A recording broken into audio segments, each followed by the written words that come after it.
So I'm just going to talk you through how to wind a spool on your sewing machine.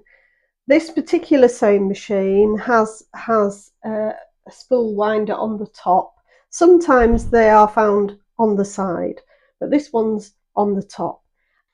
And I'm just using some cheap thread for sewing on paper. I just bought a job lot of cheap threads. You don't need expensive thread. If it's really cheap, it can break, but I just got these in the supermarket to get a range of colours. There's not much on the reels, but actually there's enough for sewing on paper.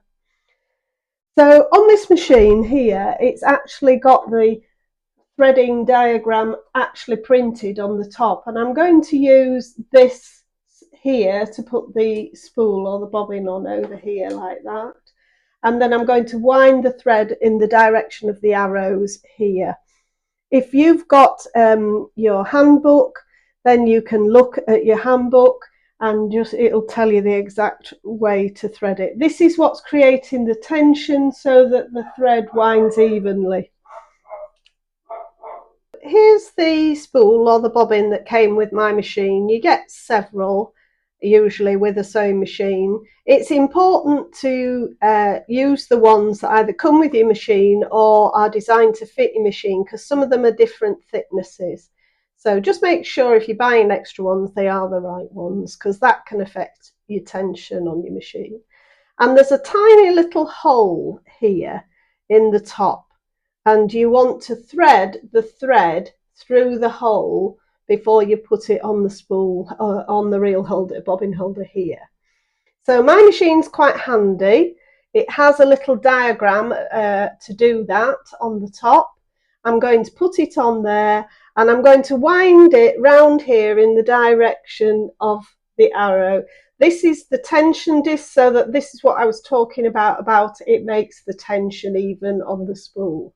So I'll just do that. So I'm going to start by putting the thread through the hole here. That just allows, when you've finished sewing, you can sew right to the end of your thread. So I'm going to put that on there, and then I'm going to make sure that this goes the direction. So from here it needs to go this direction round those tension discs and then pull. I'm just pulling it to make sure it goes underneath those two tension, or between those two tension discs. Now on this machine it tells me to pull the wheel out so that the spool is engaged, and I have to click that across so that it'll start winding. All that does, pulling the wheel out at the end, is stop the needle going up and down whilst you're winding your spool. And as it sets off to wind this, I have to press my foot pedal. And you can see there, it's already going up and down on the spool. When you've got a bit of a way, you can just hold that and snap that thread off. And then you just keep winding. So I've got my foot on the foot pedal on the floor. The needle is disengaged so that that's not going up and down. There's no risk it can break. And I'm filling up my spool. Oh, nearly jumped off. I'm filling up my spool to however much I want on there. You don't need too much if you're sewing on paper. And then you click it back across, you push the wheel back in, and then that's your spool wound. And if you've done it correctly, it should be a nice even tension. Just a little tip.